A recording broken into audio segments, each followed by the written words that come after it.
आम्हाला रस्ता मिळालाच पाहिजे, रस्ता आमच्या हक्काचा, आमचा रस्ता आम्हाला मिळालाच पाहिजे, आमचं घरकुल आम्हाला मिळालंच पाहिजे, आमचं घरकुल आमच्या हक्काचं, आम्हाला घरकुल मिळालंच पाहिजे। काय नाम मागण्या आपल्या? आमच्या मागण्या अशा आहे की 2017-2018 तेव्हापासून आमचं अतिक्रम काढले आलं आहे उत्तरवाडमध्ये। तेव्हापासून आम्ही इकडं यशवंतनगरमध्ये राहायला आलो, राहुलच्या पाठीमागे यावल रोड।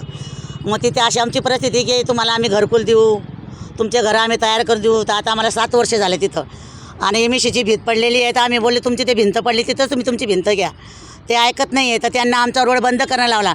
तर मग आता रोड बंद केल्यावर आम्ही कुठून वापरणार आहे? म्हणून आमच्या एमएससी बोर्डला हे सांगायचं आहे की आम्हाला पक्का सिमेंट काँक्रीट रोड करून द्या, नंतर तुमची भिंत उचला। ते ऐकायला तयार नाही आहे। त्यासाठी आम्ही आज भुसावळून आलो आहे, आणि आम्हाला कलेक्टर ऑफिसमध्ये आम्हाला निवेदन द्यायचं आहे की आमचा रोड आम्हाला काढून द्या, नंतर तुमची भिंत उचला। एवढी आमची त्यांच्यावर मेहरबानी आहे। आणि शासनाला सांगायचं आहे की आता आम्हाला 7 वर्ष झाले, अजूनपर्यंत आमचं घरकुल आलं ते तुमचं 1 वर्षात देऊ, 2 वर्षात देऊ। आता आम्हाला 7 वर्ष पूर्ण झाले। आमची एवढी कंडिशन खराब आहे, आमच्याकडे गारा होतो, आमच्याकडे डोंगर आहे पाठीमागे, मोठे मोठे साप जनावरं निघतात, आमचे लहान लहान लेकरं आहे, शाळेत जाण्याची परिस्थिती खराब आहे, रोड नाही आम्हाला बरोबर, तरी आम्ही 7 वर्ष तिथं राहत आहे। मग शासन का झोपलेली आहे का? ते कधी आम्हाला घर बांधून देणार आहे? म्हणून आमची मागणी आम्हाला घर आणि आम्हाला रस्ता करून द्या, बस आमची हे मेहरबानी।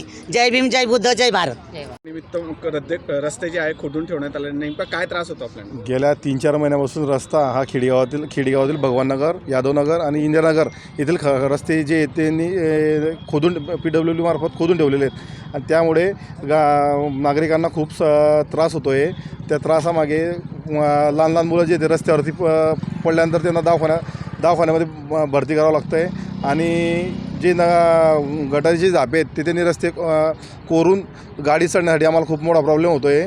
वारंवार नगरपालिकेत 2-3 निवेदन दिल्यानंतर पण आमचे कामं होत नाही। आज अक्षरशः शेवटी आम्ही कलेक्टर साहेबांना निवेदन दिलेलं आहे, आणि निवेदन देऊन त्याची पूर्तता होते नाही होत याची आम्हाला शाश्वत नाही आहे।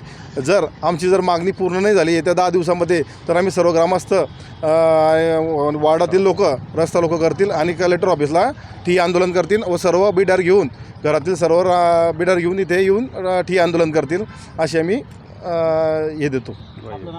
अनिल पवार।